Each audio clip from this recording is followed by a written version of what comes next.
الحمدللہ رب العالمین، الصلاة والسلام علی افضل الرسل و خاتم الانبیاء و سید المرسلین وعلی آلہ و اصحابہ اجمعین، اما بعد فاعوذ باللہ من الشیطان الرجیم، بسم اللہ الرحمن الرحیم۔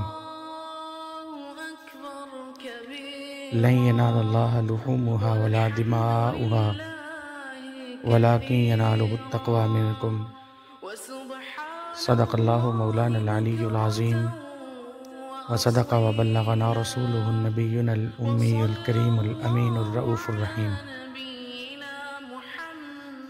السلام علیکم ورحمۃ اللہ وبرکاتہ۔ سوشل میڈیا نیٹ ورک کے چینل معلومات اسلام کے پروگرام فیضان حبیب کے ساتھ ظاہر لطیف رضوی آپ کی خدمت میں حاضر ہے۔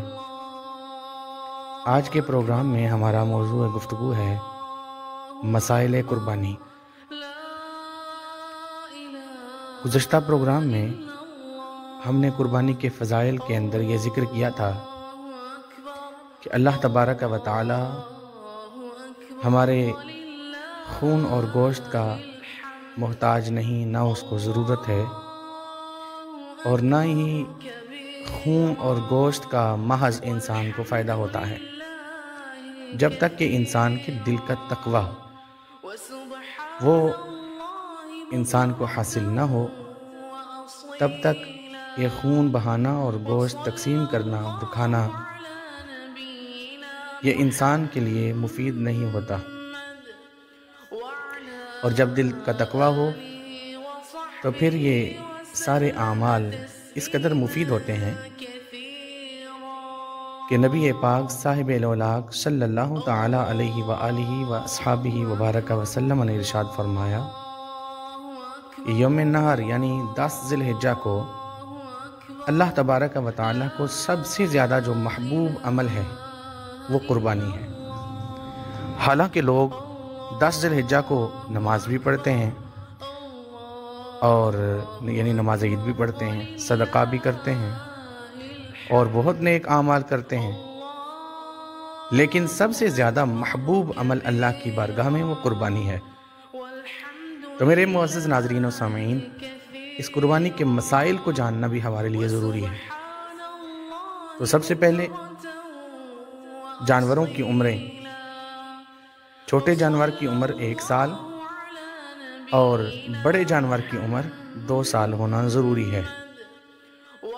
اس میں یہ دانتوں کا گرا ہونا یا 2 دانت نکلنا یا 4 دانت نکلنا، اس کا کوئی اس کی حقیقت نہیں، یہ صرف ہماری دیہاتوں کی اصطلاحات ہیں۔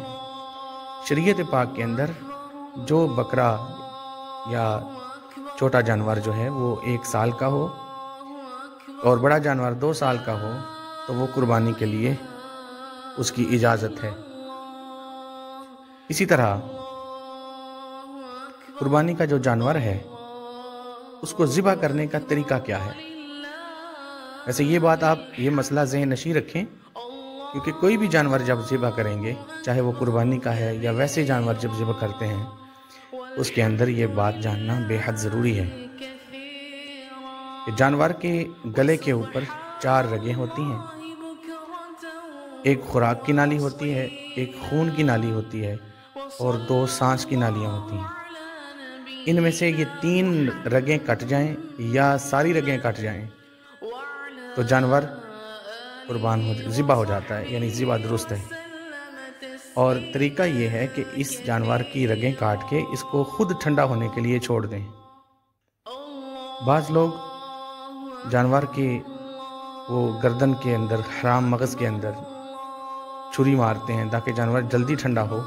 ایسا کرنا درست نہیں ہے۔ اس میں شرعی طور پر بھی نقصان ہے کہ ذبح مکروہ ہوگا، اور بعض اوقات جو ہے وہ ذبح حرام بھی ہو سکتا ہے، ذبیحہ۔ اور طبی طور پر جو نقصان ہے وہ اس کا یہ ہے کہ رگوں کے اندر خون موجود رہے گا، جانور کی رگوں میں خون موجود رہے گا، اور وہ جو دم مسفوح ہے وہ حرام بھی ہے اور وہ انسانی جان کے لیے نقصان دہ بھی ہے۔ لہٰذا جانور کو ٹھنڈا ہونے کے لیے چھوڑ دیا جائے. جب خود بخود جانور ٹھنڈا ہو جائے تو پھر اس کو جو ہے کھال اتارنے کا عمل کیا جائے. آگے چلیں تو جب ہم جانور کو ذبح کر لیتے ہیں، اس کا گوشت بنا لیتے ہیں، پھر گوشت کی تقسیم کا طریقہ ہوتا ہے. گوشت کی تقسیم کا طریقہ بزرگوں نے بیان فرمایا کہ آپ گوشت کے 3 حصے کریں. ایک حصہ اپنے گھر والوں کے لیے، ایک حصہ رشتہ داروں کے لیے، اور ایک حصہ غربا مساکین کے لیے رکھا جائے. اب اگر یہ جو تقسیم ہے گوشت کی، جس طرح عرض کیا گیا ہے، یہ تقسیم مستحب ہے. اگر کوئی شخص سارا گوشت خود بھی رکھ لے تو جائز ہے، سارا تقسیم بھی کر دے تو بھی جائز ہے. لیکن اس میں ہم یہ بیان کیا کرتے ہیں اور لوگوں کو یہ ترغیب دیتے ہیں کہ جو امیر ہیں، اگر امیر قربانی کر رہے ہیں، جو ویسے گوشت کھاتے رہتے ہیں، تو وہ طمع نہ کریں، بلکہ کوشش کریں سارے ہی گوشت تقسیم کر دیں تاکہ غربا تک پہنچے.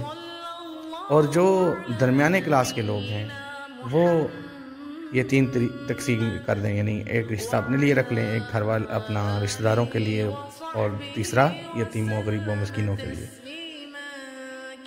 اور اگر کسی غریب کو توفیق ملے قربانی کرنے کی تو اس کے لیے یہ جائز ہے کہ وہ اپنے گھر والوں کو گوشت کھلائے. چونکہ وہ غریب ہے، اس کے گھر والے گوشت نہیں کھاتے عموماً، تو وہ اپنے گھر والوں کو گوشت کھلائے. تو یہ تقسیم کا طریقہ ہے. لیکن یاد رکھیں میرے معزز ناظرین و سامعین کہ منوں گوشت اپنے فریزر کے اندر سٹاک کر لینا، مہینوں اس کو کھاتے رہنا، یہ مسلمان کا جو ایک مقام ہے، جو اسلام کا درس ہے قربانی کا، یہ اس کے خلاف ہے. یہ درست نہیں، اور اس کا طبی طور پر بھی نقصان ہے. جب آپ گوشت کو تقریباً 10 دن سے زیادہ رکھتے ہیں تو ڈاکٹر کہتے ہیں کہ اس کی غذائیت ختم ہو جاتی ہے، اس کے مضر اثرات جو ہیں وہ آپ کی صحت پہ آنے شروع ہو جاتے ہیں. اور اس کے بعد ایک مسئلہ بڑا اہم ہے آج کل اس سال میں، یہ ہے کہ بڑے جانور جو ہیں، بچھڑے وغیرہ، بیل وغیرہ، ان کے اندر ایک وبا پھیلی ہے. ان کو دانے نکلتے ہیں، سکن کا معاملہ ہوتا ہے. تو جس جانور کی یہ بیماری ظاہر ہو جائے اور عید سے یعنی قربانی سے 14 دن پہلے تک، یعنی جب قربانی کو 2 ہفتے رہتے ہوں، اس سے لے کے عید تک اگر یہ ظاہر ہو تو پھر ڈاکٹر کہتے ہیں کہ اس کا گوشت نقصان دہ ہوگا.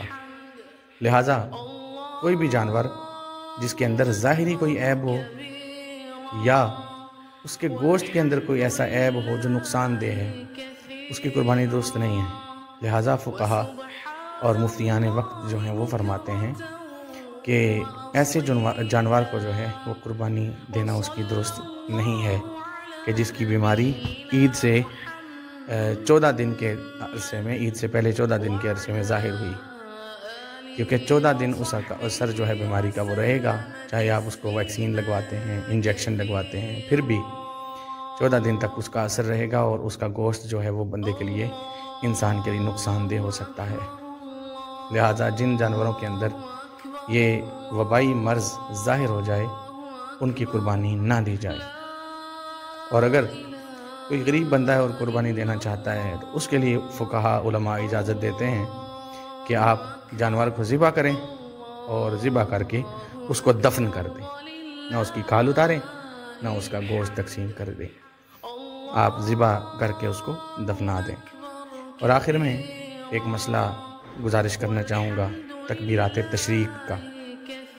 9ویں ذی الحجہ سے لے کے تو 13ویں ذی الحجہ کی عصر تک، یعنی 9ویں ذی الحجہ کی فجر سے لے کے 13ویں ذی الحجہ کی عصر تک، یہ 5 دن ہیں، 9، 10، 11، 12، 13.